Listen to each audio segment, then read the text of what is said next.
बिस्मिल्लाहिर्रहमानिर्रहीम। अस्सलाम वालेकुम दोस्तों, एक नई वीडियो के साथ हाज़िर हैं। चलिए अपनी वीडियो स्टार्ट करते हैं। आज की पहली खबर जो है वो जर्मनी की तरफ से यूक्रेन को अपनी सेल्फ प्रोपेल्ड गन जो है उसको बेचने के हवाले से है। आज तक तो हम ये सुनते आए हैं कि यूक्रेन को जितना भी असला दिया गया वो सारे का सारा इमदाद थी, क्योंकि यूक्रेन के पास पैसे कहाँ से हो सकते हैं। उसके ऊपर तो रशिया ने हमला किया हुआ है, उसकी इकोनॉमी तो जो है वो ख़त्म हो चुकी हुई है। एक ऐसा मुल्क जिसके अंदर जंग लगी हो, उस मुल्क के अंदर कोई भी प्रोडक्शन जो है वो करना इतना आसान नहीं होता। आपकी जितनी भी इंडस्ट्री है उसके ऊपर रशिया जो है वो बमबारी कर रहा है। तो फिर यूक्रेन इन सेल्फ प्रोपेल्ड हाउविट्जर्स की जो पैसे हैं वो कहां से देगा। पहले तो मैं आपको ये बता दूं कि ये जो कॉन्ट्रैक्ट है ये तकरीबन 100 सेल्फ प्रोपेल्ड हाउविट्जर्स का है। ये हाउविट्जर जो है ये PZH-2000 हैं, जिनको जर्मनी तैयार करता है। ये दुनिया के अंदर बेस्ट सेल्फ प्रोपेल्ड हाउविट्जर्स यानी कि तोपे मानी जाती हैं। इनकी जो मेन गन है उसके अंदर 155 मिलीमीटर का गोला जो है वो डल सकता है। और जर्मनी ये 100 सेल्फ प्रोपेल्ड हाउविट्जर्स जो है वो यूक्रेन को $1.7 बिलियन के एवज सेल करेगा। अब यूक्रेन के पास ये $1.7 बिलियन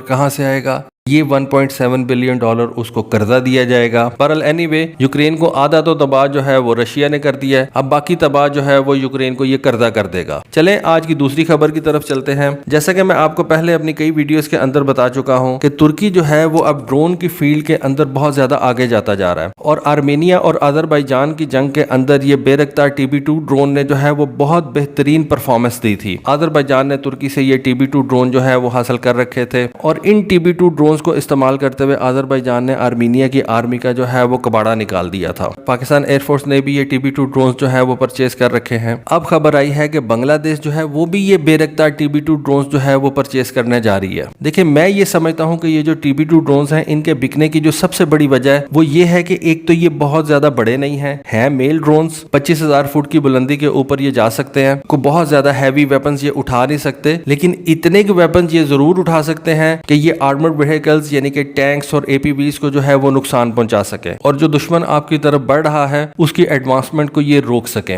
अभी इस डील के बारे में ना तो तुर्की ने कोई डिटेल्स बताई हैं, ना ही कोई डिटेल्स जो है वो बांग्लादेश की तरफ से सामने आई हैं। लेकिन बांग्लादेश की आर्म फोर्सेज ने ये जरूर कहा है कि हम ये बेरख्तार ड्रोन्स जो है उनको परचेज करने जा रहे हैं। देखें जिस तरह बांग्लादेश की इकोनॉमी बेहतर होती जा रही है, बांग्लादेश जो है वो अपनी आर्म फोर्सेज के ऊपर पैसे खर्च कर रहा है। अब बांग्लादेश ने ये ड्रोन्स जो है उनके अंदर इन्वेस्ट करने का फैसला किया। ड्रोन्स जो है इनसे आप बहुत से किस्म के काम ले सकते हैं। ड्रोन से आप ना सिर्फ हमले करवा सकते हैं बल्कि आप रिकॉनेसेंस का काम भी ले सकते हैं। रिकॉनेसेंस का वो काम जो नॉर्मल हालात के अंदर आपको बहुत महंगा पड़ता है, ड्रोन्स को इस्तेमाल करके आप अपनी कॉस्ट जो है वो बहुत कम कर सकते हैं, क्योंकि ड्रोन्स के अंदर तो पायलट्स नहीं बैठते और फिर एक पायलट की अपनी एंड्योरेंस होती है, और जबकि ड्रोन्स की जो एंड्योरेंस होती है वो किसी भी जहाज से ज्यादा होती है। तो आप कह सकते हैं कि ड्रोन्स जो है वो एक अच्छी इन्वेस्टमेंट है आपकी आर्म फोर्सेज के लिए। और इसी वजह से अब बांग्लादेश जो है उसने ये फैसला किया कि वो बेरख्तार ड्रोन्स जो है वो परचेज करेगा और अपनी आर्म्ड फोर्सेस के हवाले करेगा। आज की तीसरी खबर जो है वो पोलैंड के हवाले से है। मैंने अभी आपको अपनी पिछली वीडियो के अंदर ही बताया था कि दुनिया के अंदर जो कंट्रीज इस वक्त सबसे ज्यादा अपने डिफेंस के ऊपर खर्च कर रही हैं इन टर्म्स ऑफ परसेंटेज, उनके अंदर एक पोलैंड शामिल है और उनके अंदर एक जर्मनी शामिल है। और इससे पहले मैं आपको ये भी बता चुका हूँ कि पोलैंड ने अमेरिका से तकरीबन 250 के करीब ये M1A2 एब्राम टैंक्स जो है उनका मुआहदा कर रखा है, और पोलैंड के लिए पहला M1A2 एब्राम टैंक्स का बैच जो है वो पोलैंड पहुंच चुका है, और पोलैंड की आर्मी ने इन टैंक्स के ऊपर ट्रेनिंग भी स्टार्ट कर दी है। उसके अलावा मैंने आपको बताया था कि इंग्लैंड की तरफ से चैलेंजर 2 टैंक्स जो हैं उनको भी पोलैंड पहुंचा दिया गया है। लगता ऐसे है कि पोलैंड जो है वो अगला बैटल ग्राउंड होगा, और इसकी तैयारी नेटो ने भी शुरू कर दी है और पोलैंड ने भी शुरू कर दी है। अब पोलैंड ने साउथ कोरिया के साथ 1000 टैंक्स का जो है वो मुआहदा किया। ये बेसिकली K2 पैंथर टैंक्स होंगे। ये मुआहदा जो है ये 2 फेज के अंदर कंप्लीट होगा। पहले फेज के अंदर 180 K2 ब्लैक पैंथर टैंक्स जो है वो पोलैंड के हवाले किए जाएंगे। दूसरी फेज के अंदर 800 ब्लैक पैंथर टैंक्स जो है वो पोलैंड के हवाले किए जाएंगे। 1000 टैंक्स को बनाना भी काफी मुश्किल काम है। मुश्किल से मेरी मुराद के इसको काफी ज्यादा वक्त लगेगा। ये आप महीनों के अंदर 1000 टैंक्स बिल्ड नहीं कर सकते। इस वजह से पहले फेज के अंदर थोड़े टैंक्स जो हैं उनको रखा गया है ताकि इन टैंक्स को पोलैंड के हवाले किया जाए और पोलैंड की आर्मी इन टैंक्स से जो है अपने आप को फेमिलियराइज करवाए,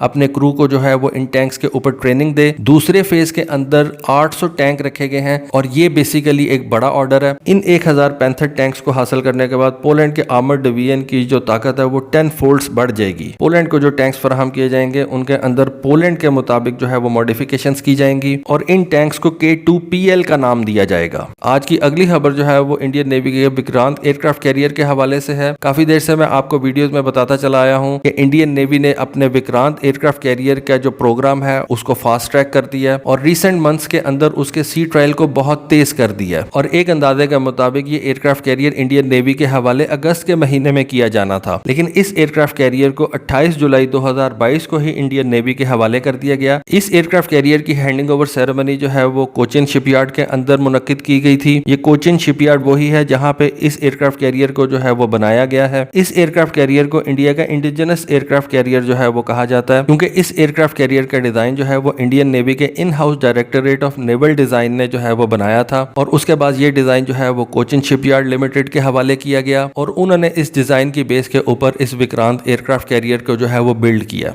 इस एयरक्राफ्ट कैरियर के अंदर 78% पार्ट्स जो है वो इंडिया के अंदर तैयार किए गए हैं। मैं ये समझता हूं कि ये इंडिया की एक बहुत बड़ी अचीवमेंट है। देखें, इस एयरक्राफ्ट कैरियर को तैयार करने के बाद इंडिया उन चंद ममालिक की लिस्ट के अंदर शामिल हो जाता है जो एयरक्राफ्ट कैरियर को अपने मुल्क के अंदर डिजाइन कर सकते हैं और उन एयरक्राफ्ट कैरियर को फिर वो बिल्ड भी कर सकते हैं। ठीक है, ये एक स्टोबार वाला एयरक्राफ्ट कैरियर है, लेकिन फिर भी आई बिलीव कि ये एक बहुत बड़ी अचीवमेंट है। देखिए, जहाज बनाना कोई इतनी बड़ी बात नहीं है। असल बात यह है कि आपके मुल्क के अंदर एक इतनी बड़ी इंडस्ट्रियल बेस है, ऐसा ह्यूमन रिसोर्स है जो कि एक एयरक्राफ्ट कैरियर डिजाइन कर सकता है और फिर वो जो इंडस्ट्रियल बेस है वो उस डिजाइन को जो है वो एक एक्चुअल एयरक्राफ्ट कैरियर के अंदर कन्वर्ट कर सकती है। यानी कि प्रोग्राम के कॉन्सेप्ट से लेके कंप्लीशन तक जो है वो सारा कुछ एक मुल्क के अंदर किया गया है। जो जिसका क्रेडिट हो वो उसको देना चाहिए। आई बिलीव कि ये एक इंडिया की बहुत बड़ी अचीवमेंट है। ये एयरक्राफ्ट कैरियर तकरीबन 262 मीटर लंबा है। इसकी डिस्प्लेसमेंट तकरीबन 45,000 टन की है। इसके अंदर 4 गैस टरबाइंस के जो है वो इंजन लगे हुए हैं। ये 4 गैस टरबाइन इंजन जो है वो तकरीबन 88 मेगावाट पावर जो है वो जनरेट कर सकते हैं। इस एयरक्राफ्ट कैरियर की जो स्पीड है वो तकरीबन 28 नॉट्स है। इस एयरक्राफ्ट कैरियर की की लेंथ जो है वो 2009 के अंदर की गई थी और इसको लॉन्च जो है वो 2013 के अंदर कर दिया गया था, लेकिन फिर ये डिले होता चला गया और इसको अब इंडियन नेवी के अंदर इंडक्ट 2022 के अंदर कर लिया गया। तो दोस्तों, ये थी आज की वीडियो, ये थी आज की इन्फॉर्मेशन। होपफुली आपको आज की वीडियो और इन्फॉर्मेशन जो है वो पसंद आई होगी। कमेंट सेक्शन में अपनी राय से जरूर आगाह कीजिएगा। आज के लिए बस इतना ही। Thank you. Allah Hafiz.